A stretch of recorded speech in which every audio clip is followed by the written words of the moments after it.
মনে রাখবেন, একটা হলো বড় হওয়া, আর একটা অনেক বড় হওয়া। দুই বড় বেশ কম আছে না নাই? একটা বড় আর একটা কি অনেক বড়। অনেক বড় তারা হয় যারা আব্বা আম্মাকে সন্তুষ্ট রাখে। আমাদের অনেক প্রবাসী ভাইয়েরা আছে যাদের বাবা প্রবাসীরা ওই দুবাইতে, সৌদি আরবে, মালয়েশিয়ায়, ওই আরব আমিরাতে রাত দিন পরিশ্রম করে রক্ত বিক্রি করে টাকা কামায়, আর তার ছেলে এখানে ব্রিজের উপরে দাঁড়িয়ে দাঁড়িয়ে বেনসন খায়। ঠিক কিনা কথা বলেন তো? বাপ নিজের মাতৃভূমি ছেড়ে পৃথিবীর কোন কান্ট্রিতে গিয়ে তুমি সেই সুখ পাবে না বাংলাদেশের নিজের দেশে যে সুখ। আর ওই প্রবাসীরা নিজের জন্মভূমি মাতৃভূমি ছেড়ে বছরের পর বছর প্রবাস জীবনে কাটায়, আর তাদের ছেলেরা এখানে মোটরসাইকেল নিয়ে বড় বড় গ্যাংস্টার হয়, মাদকাসক্ত হয়, জুয়া খেলে, ইফটিজিং করে। তাদের উচিত ওই বাবার হক আদায় করার জন্য 5 ওয়াক্ত গিয়ে মসজিদে নামাজ পড়া। ঠিক কিনা জোরে কথা বলেন? দেশে থাকা সন্তান যদি নামাজ 5 ওয়াক্ত পড়ে, প্রবাসীর সন্তানের 10 ওয়াক্ত পড়া দরকার। ঠিক না কথা বলেন? দেশের সন্তান যদি একবার সালাম দেয়, প্রবাসীর সন্তানের 2 বার সালাম দেওয়া দরকার। কারণ ওই প্রবাসীরা বড় আশা করে আমার ছেলেটা মানুষ হবে, আমার ছেলেটা দেশ দুনিয়ার শ্রেষ্ঠ ব্যক্তিত্ব হবে। এসে যখন মানুষ বলে, তুই তো বিদেশ ছিলি, তোর ছেলে তো বড় গুন্ডা হয়েছে, বড় বাটপার হয়েছে, বড় মুনাফিক হয়েছে, বড় বেঈমান হয়েছে, তখন বাবা, সেজন্য আমার ভাইদেরকে, যুবকদেরকে বলবো, আজকে শপথ করো, মায়ের কদমে গিয়ে একটা চুমু দিতে পারবা? কে কে পারবা? আল্লাহু আকবার। আল্লাহ কবুল করুক, আমিন জোরে বলেন। ময়লা ময়লা কালিওয়ালা পাটা ধরে ধরে একটু দেখি, চলে গেলে আর দেখতে পাবে। আজকে শহীদ ওসমান হাদি, দুনিয়া তাকে ভুলে যাবে, মা ভুলতে পারবে না। ঠিক কিনা জোরে কথা বলেন? কতজন মরে গেছে, দুনিয়া 1 দিন 2 দিন 5 দিন পরে আর মনে রাখে না, কিন্তু একমাত্র তার মা জানে কি কলিজার টুকরা সন্তান উনি হারিয়েছে। বাবা, যার বাবা আর মা বেঁচে আছে, সে ইলন মাস্কের চেয়েও পয়সাওয়ালা, সে বিল গেটসের চেয়েও পয়সাওয়ালা। তার এই পৃথিবীতে কিছুর অভাব নাই। তার ঘরের চালে পানি পড়ুক, ওই রিক্সাওয়ালাদেরকে দেখলে অবাক লাগে, যারা সারা রাত রিক্সা চালায়। দেখে জিজ্ঞেস করি, গোটা রাত কেন রিক্সা চালাও? বলে, হুজুর সংসারটা একটু বড়, মা বাবা সাথে থাকে। মাঝে মাঝে মনে হয় ওই পিএইচডি, ওই ডাক্তার, ওই ইঞ্জিনিয়ার, ওই ব্যারিস্টার, ওই মাস্টার্স পাশের চেয়ে ওই কৃষক উত্তম, যে বাপ মাকে সাথে নিয়ে জীবন কাটায়। ঠিক কিনা জোরে কথা বলেন? আপনি বৃদ্ধাশ্রমে গিয়ে দেখেন, কোন কৃষকের মাকে আপনি বৃদ্ধাশ্রমে পাবেন না। আপনি বৃদ্ধাশ্রমে গিয়ে দেখেন, কোন আলেমের মাকে আপনি বৃদ্ধাশ্রমে পাবেন না। যত বড় শিক্ষিত ব্যক্তি, তাদের বাবা মারাই বৃদ্ধাশ্রমে আছে। এমন একটি ঘটনা বলেই আমি আজকে বক্তব্য শেষের দিকে যাব। এক বাপ তার বাপকে নিয়ে 3 প্রজন্ম, নাতি, দাদা, বাপ, একটা গাড়িতে চলে যাচ্ছে। নাতি জিজ্ঞেস করতেছে, বাবা কই যাচ্ছেন? প্লিজ শেষ, কই যাচ্ছেন? বলে, তোমার দাদাকে রেখে আসতে যাচ্ছি। কয়টা প্রজন্ম বলেন তো? 3টা প্রজন্ম, দাদা, বাবা, নাতি, এক গাড়িতে যাচ্ছে। যেতে যেতে অনেক দূরে যাওয়ার পর বলে, কই যাস? বলে, তোমার দাদাকে রেখে আসতে যাচ্ছি। কেন আব্বা? বলে, তোমার মা তোমার দাদার কারণে খুব বিরক্ত, তাই রেখে আসতে যাচ্ছি। তখন ছেলে বলছে, আমিও কি বাবা তোমাকে এভাবে রেখে আসবো? দাদাকে পাহাড়ে রেখে নাতি আর বাপ চলে যাচ্ছে। বলে আমার দাদা কোথায়? বলে তোমার দাদাকে তো আব্বা রেখে আসছি। বাসায় নিবেন না? বলে না। আব্বা তাহলে তোমার বয়স যখন এমন হবে তখনও কি আমি তোমাকে রেখে যাব? তখন বাবার হঠাৎ বুক ফেটে কান্না আসলো, গাড়ি ঘুরিয়ে আবার চলে গেল বুড়া বাবার কাছে। দাদা বসে বসে কাঁদছে, কিরে ফুত কই গেলি, কোত্থেকে আইলি? আব্বা আপনাকে রেখে চলে যেতে চাইছিলাম পাহাড়ে, যেতে পারি নাই। তখন দাদা বলতেছে, ফুতরে আমি জানতাম তুই আমারে রাইখা আসতে পারবি না, যেতে পারবি না, কারণ আমি আমার বাবাকে পাহাড়ে রেখে যাই নাই। আজকে যদি আপনি আপনার আব্বা আম্মার সাথে এক লাইন বেয়াদবি করেন, এই বেয়াদবির রিপিট কি কষ্ট দেখানোর জন্য আল্লাহ আপনাকে পুত্র সন্তান দেবে। মনে রাখবেন, তাদেরকে এক বিন্দু কষ্ট যদি দেন, এই কষ্টটা কত কষ্টের এটা বোঝানোর জন্য আপনাকে আল্লাহ সেরকম সন্তান দেবে। ওই সন্তান বড় হয়ে সেম কষ্ট আপনাকেও দেবে। আর যদি আজকে আপনি আপনার আব্বা আম্মাকে আদর করেন, মোহাব্বত করেন, ভালোবাসেন, সেবা করেন, ওষুধ কিনে দেন, রাত্রে বেলা কম্বলটা গায়ের উপর দিয়ে দেন, তাদের সেবা যত্ন করেন, এরকম সন্তান আল্লাহ আপনাকে অবশ্যই দেবে সন্তানের সেবা কেমন দেখার জন্য। সেজন্য যদি বাপ মার সন্তুষ্টি, যে ব্যক্তি প্রতিদিন বাবা অথবা মা দুজনের চেহারা দেখে ঘর থেকে বের হবে, তার জন্য জান্নাতের দুইটা দরজা খুলে যাবে। এখন আপনি বলেন, আর যে ব্যক্তি প্রতিদিন বাপ মা দুজনকে নারাজ করে ঘর থেকে বের হবে, তার জন্য জাহান্নামে দুইটা গেট খুলে যাবে। ঘরে আসলে এক প্রস্তুতি নিতে হবে, ঘর থেকে বের হওয়ার সময় আরেক প্রস্তুতি নিতে হবে। এসে তাদের চেহারা দেখলেই খুশি মনে হজের সওয়াব। জিজ্ঞেস করা হয়েছে, ইয়া রাসূলুল্লাহ যদি 100 বার দেখে? আমার নবী বলেছেন আল্লাহর কাছে কোনো অভাব নাই। আবার বের হওয়ার সময় আরেক প্রস্তুতি।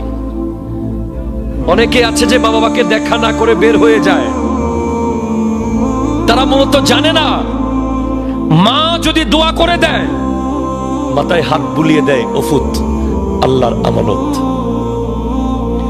আপনার গাড়ির চাকা ব্লাস্ট হয়ে যাবে, আপনার ইঞ্জিন নষ্ট হয়ে যাবে, গোটা গাড়ি আগুনে পুড়ে গেলেও আপনার গায়ে একটা লোম ছিঁড়বে না।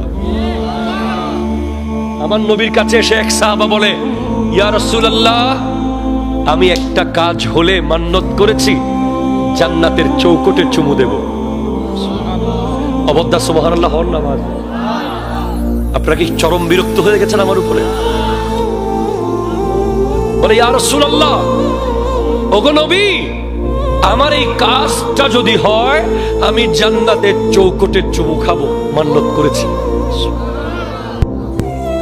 ওই ব্যক্তির কাজ হয়ে গেছে। এখন নবীর কাছে এসে বলে, ওগো নবী আমার কাজ তো হয়ে গেছে, এখন জান্নাতের চৌকট কোথায় পাবো? তখন আমার নবী বলে, তোর বাবার কপাল হলো জান্নাতের দরজার উপরের চৌকট, তোর মায়ের কদম হলো জান্নাতের দরজার নিচের চৌকট। বাবার কপালে গিয়ে চুমু দে, মায়ের কদমে গিয়ে চুমু দে, জান্নাতের দরজায় চুমু দেওয়া হয়ে যাবে। ওই সাহাবা কেঁদে দিয়েছে, ইয়া রাসূলুল্লাহ আমার আব্বা আম্মা তো নাই, তারা তো দুনিয়াতে নাই, এখন কোথায় চুমু দেব? আমার নবী বলেন, যাও বাবার কবরে মাথার দিকে চুমু দিয়ে দাও, মায়ের কবরে পায়ের দিকে চুমু দিয়ে দাও, জান্নাতের দরজায় চুমু দেওয়া হয়ে যাবে। যেখানে আল্লাহ বলছেন যে উফ বলা যাবে না, সেখানে তোমরা কিভাবে বলো মায়ের সাথে? এত ক্যাট ক্যাট কেন করেন? এত ব্যাট ব্যাট কেন করেন? সব সময় ডিস্টার্ব কেন করেন? আপনার এত কথা কেন? বুড়া মানুষ এত বেশি কথা কেন বলেন? এই ধরনের সেন্টেন্স বাবা মাকে বলা হারাম, হারাম, হারাম। ঠিক কিনা? কথা জোরে বলেন। এটা দালালাতুন নস। ফালা তাকুল লাহুমা উফ, এই আয়াত থেকে মাসলা ইস্তেমবাত হয়েছে। উসুলুশ শাশির দালালাতুন নস অধ্যায়ে আছে যে বাবা মার সাথে গালি দেওয়া হারাম, তাদের থেকে খিদমত নেওয়া হারাম। আমাদের দেশে অনেক যুবক আছে, বাবা বাজার করে সে ফ্রি ফায়ার খেলে। ঠিক কিনা? জোরে কথা বলেন না। বাবা বাজার করে, সে বাইক নিয়ে টোটো করে। বাবা বাজার করে, সে রাস্তায় দাঁড়িয়ে দাঁড়িয়ে বেনসন খায়। মায়ের জন্য কাপড় রেখে চলে আসে, তার কাপড়টা মা ধুয়ে দেয়। খবরদার যুবক, আমি এই উদাহরণ সব জায়গায় দেই, আজকেও দিচ্ছি। নিশ্চয়ই পৃথিবীর সবচেয়ে দামি খাবার আপনারা যদি খেতে চান, আপনাকে রেডিসন ব্লুতে, বাংলাদেশের প্রেক্ষাপটে আপনাকে যেতে হবে রেডিসন ব্লুতে, অথবা আপনাকে যেতে হবে বেস্ট ওয়েস্টার্ন হেরিটেজ, যেতে হবে দ্য কক্স টুডে, যেতে হবে আপনাকে এই দেশের 5 স্টার হোটেলগুলোতে আপনাকে যেতে হবে। ওখানে গেলেই আপনি সবচেয়ে মজাদার, হাইজেনিক, অ্যাপ্রোপ্রিয়েট খাবার পাবেন।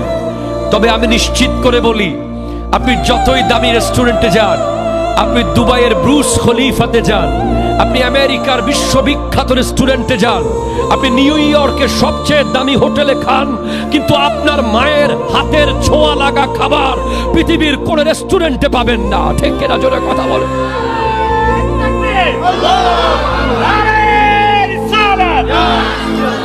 ঐতিহাসিক সুন্নি মহাসম্মেলন। আপনার ঘরে যে নারীটা আছে, আপনার মা, ওনার হাতে আল্লাহ পৃথিবীর সমস্ত তেল, মরিচ, মশলা ঢুকিয়ে দিয়েছে। উনি শুধু টাচ করলেই খাবার মজা হয়ে যায়। আজকে যাদের মা বাবা নেই, তারাই একমাত্র বুঝতে পারে বাবা মা কত বড় নেয়ামত। বিশ্বাস করেন, এই দামি নেয়ামতটাকে অনেকেই চিনতে পারি নাই আমরা। বাবা কিছু করতে না পারুক, চাকরি না করুক, ব্যবসা না করুক, 1 পয়সা না কামাক, শুধু মাথার উপরে হাত দিয়ে যদি বলে ফুত আমি আছি। এই পৃথিবীর কোন মন্ত্রী যদি বলে আমি আছি, আপনি সেই শান্তি পাবেন না। কোন এমপি যদি বলে আমি আছি তোর সাথে, সেই শান্তি পাবেন না। যদি আমেরিকার প্রেসিডেন্ট ডোনাল্ড ট্রাম্প যদি বলে আমি আছি, আপনি সেই শান্তি পাবেন না। আপনার রিকশাওয়ালা বাবা যদি বলে আমি তোর সাথে আছি, সেই বাক্যে জান্নাতের শান্তি আছে। ঠিক কিনা? কথা জোরে বলেন। আমাদের যুব সমাজ আজ অবক্ষয়ের অন্যতম কারণ হলো তারা বাপ মাকে চিনে নাই। বাপ মাকে চিনে নাই, এমনি জানে এটা তার বাবা, এটা তার মা। তাদের লেভেল কি, তাদের ওয়েট কি, তাদের মর্যাদার লেভেল কতটুকু, আল্লাহ তাদেরকে কোথায় রেখেছে, কোরআন তাদেরকে কোথায় রেখেছে, হাদিস তাদেরকে কোথায় রেখেছে। আল্লাহর ইবাদতের পরপর বাপ মাকে রেখেছে। এটা জোরে বলেন সুবহানাল্লাহ। 5 স্টার হোটেলের ওয়েটার আপনাকে কোনোদিন খাওয়াইয়া দেবে না। দেবে দেবে দেবে দেবে দেবে আপনাকে চামচ ধরিয়ে দেবে। আর মা তো সে যে পেছনে পেছনে দৌড়ে দৌড়ে খাওয়াতে থাকে। আপনি যখন ছোটবেলায় স্কুলে যেতেন, কলেজে যেতেন, কিন্ডার গার্ডেনে যেতেন, মক্তবে যেতেন, পিছনে পিছনে যিনি ভাতের পাতিল নিয়ে দৌড়ে দৌড়ে আপনাকে 1-2 লোকমা খাওয়াই দিত, উনি আপনার মা। 5 স্টার হোটেলে একটা লিমিটেড টাইম আছে, এতটা বাজে আর খাবার নাই। ঠিক কিনা? জোরে কথা বলেন। কিন্তু আপনার মায়ের পাকঘরের কোনো লিমিটেশন নাই, আপনার মায়ের চুলার কোনো টাইম নির্ধারিত নাই। 5 স্টার হোটেলের মালিক যতক্ষণ রেস্টুরেন্টের ওয়েটার আপনি এখান থেকে খাবার চয়েস করে দেবেন না, ততক্ষণ উনি বুঝতে পারবে না যে আপনি কি খাবেন। আর মা তো আপনার চেহারা দেখলেই বুঝে যায়, আপনার চেহারা দেখলেই বুঝতে পারে আপনার ক্ষুধার লেভেল কতটুকু, আপনি আসলে কি খেতে চাচ্ছেন। আপনার মায়ের ভাত না থাকলে মুড়ি দেয়, মুড়ি না থাকলে বিস্কিট দেয়, বিস্কিট না থাকলে চনাচুর দেয়, কিচ্ছু না থাকলে যিনি ভিখারির মতো পাশের বাসায় গিয়ে হাত পাতে সন্তানের জন্য, উনি হলেন মা। ঠিক কিনা জোরে কথা বলেন, ঠিক কিনা জোরে কথা বলেন। আর আপনি সেই মাকে 500 টাকা দেওয়ার জন্য বিবির কাছে দরখাস্ত লেখেন। সেই মাকে 500 টাকা দেওয়ার জন্য কত দলাদলি, কত কথা। 3 ভাই ভাগ করেছে মাকে, জানুয়ারি বড় ভাই, ফেব্রুয়ারি মেজো ভাই, মার্চ সেজো ভাই। জানুয়ারি শেষ, প্যারাসিটামল আর কিনবে না। এখন মা তো মেজো ভাইয়ের ভাগে। কত বড় নির্লজ্জ, কত বড় বেহায়া, কোটি মানুষ দেখেছে। তুমি ওই এখানকার সবচেয়ে বড় বাজারের নাম কি, সিঙ্গারবিল বাজারে 1 কোটি টাকা ইনভেস্ট না করে তোমার মায়ের হাতে 10 টাকা দাও। ঠিক কিনা জোরে কথা বলে। সিঙ্গারবিল বাজারে 10 কোটি টাকা ইনভেস্ট না করে মায়ের হাতে 100 টাকা দাও। অনেক বোকারা কি বলে, বাজার তো আমি করছি, পান আমি আনতেছি, সুপারি আমি আনতেছি, তরকারি আমি কিনতেছি, চাউল আমি কিনতেছি, ওষুধ আমি কিনতেছি, আবার টাকা কেন? আরে বোকা, তোর বিবি তোর টাকাকে খরচ করতে চিন্তা করে না, কিন্তু তোর মা তোর টাকা খরচ করার আগে 1000 বার ভাবে। ঠিক কিনা জোরে কথা বলেন। তোমার বিবির পা ফেটে যাওয়ার আগেই ক্রিম ঘরে হাজির হয়ে গেছে, আর তোমার মায়ের পা ফাটতে ফাটতে ফাটতে শত ফাটা দিয়েছে পায়ের মুড়ি।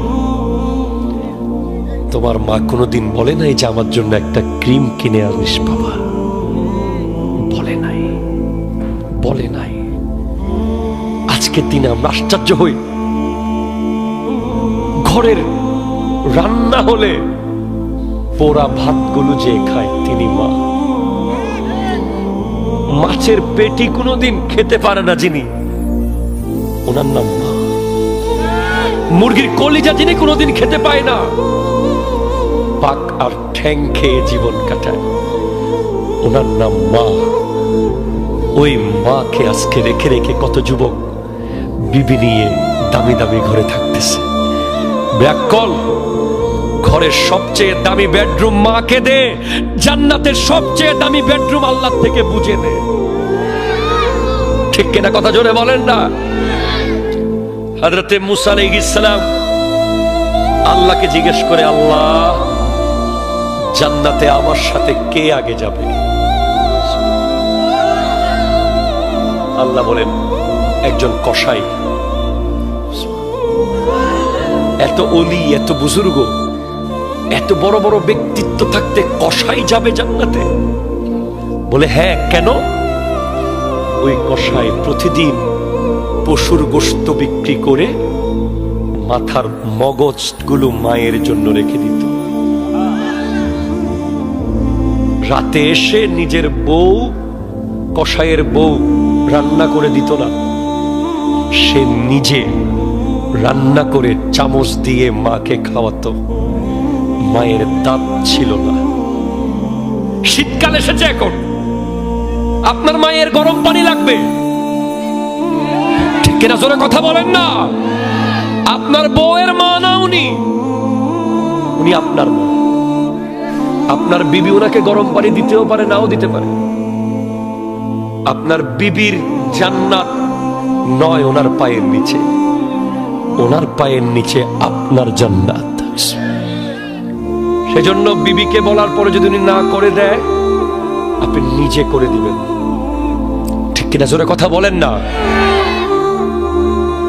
মায়ের শীত লাগে কিনা খবর নিবেন, মায়ের জানালায় কোনো ছিদ্র আছে কিনা দেখবেন, মায়ের রুমের ভেন্টিলেটর দিয়ে শীতের বাতাস ঢুকে কিনা চেক করবেন। সন্তান যেদিন প্রথম ইনকাম করে, বাবাকে এনে যখন 500 টাকা দেয়, বাবা দরজার আড়ালে গিয়ে কাঁদে, আমার ছেলে টাকা দিয়েছে আমাকে। আজকে কত লক্ষ লক্ষ টাকা কামাচ্ছে একটা পাঞ্জাবি কিনে দেওয়ার জন্য বাপটা যাদের পৃথিবীতে নাই। আছে কোটি কোটি টাকার মালিক, টাকা টাকা পকেটে, একটা শাড়ি কিনে দেওয়ার জন্য বাপটা যাদের নাই, তারাই বুঝতে পারে কত কষ্ট, কত দুঃখ। সেজন্য বাপ যাদের আছে, শ্বশুর বাড়ি থেকে ফোন করে দাওয়াত দিলে বলবে আমার বাবাকে ফোন করো। ঠিক কিনা জোরে কথা বলে? মসজিদে টাকা দিলে বাবার হাত দিয়ে দাও, মাহফিলে টাকা দিলে বাবার হাত দিয়ে দাও, গরিব দুঃখীকে সাহায্য করলে বাবার হাত দিয়ে করো। বাবাকে বাইপাস করে তুমি বড় কাবিল হয়ে যাও না। ঠিক কিনা? কথা জোরে বলে। আই হাই হাই, আমি আপনাকে কি করে বোঝাবো? আমি আপনাকে কিভাবে বোঝাবো? বাপ এমন এক শক্তিশালী ব্যক্তিত্ব, যিনি কোনোদিন চাইলেই জামা কিনতে পারে না, যিনি কোনোদিন চাইলেই নতুন জুতা কিনতে পারে না, যিনি কোনোদিন মন চাইলে এটা কিনবো কিনতে পারে না। জিজ্ঞেস করেন, বাবাদেরকে জিজ্ঞেস করেন, কোনোদিন আপনারা যেভাবে, আমরা যেভাবে এটা লাগবে তো লাগবে, এটা নিব তো নিব, এই বাইক বাইক, এই ফোন ফোন, এই টি শার্ট টি শার্ট, এই জুতো জুতো। যেদিন আপনি বাবা হয়ে যাবেন, আপনি আর পারবেন না সেটা করতে। কারণ আপনার কলিজা ধরবে না, দিল বলবে আমার বাচ্চা, আমার সন্তান, আমার কলিজা। আপনি বুঝতেই পারবেন না, বাপ হওয়ার পরে আপনি বুঝতে পারবেন আপনার বাপ কি করেছিল আপনার জন্য।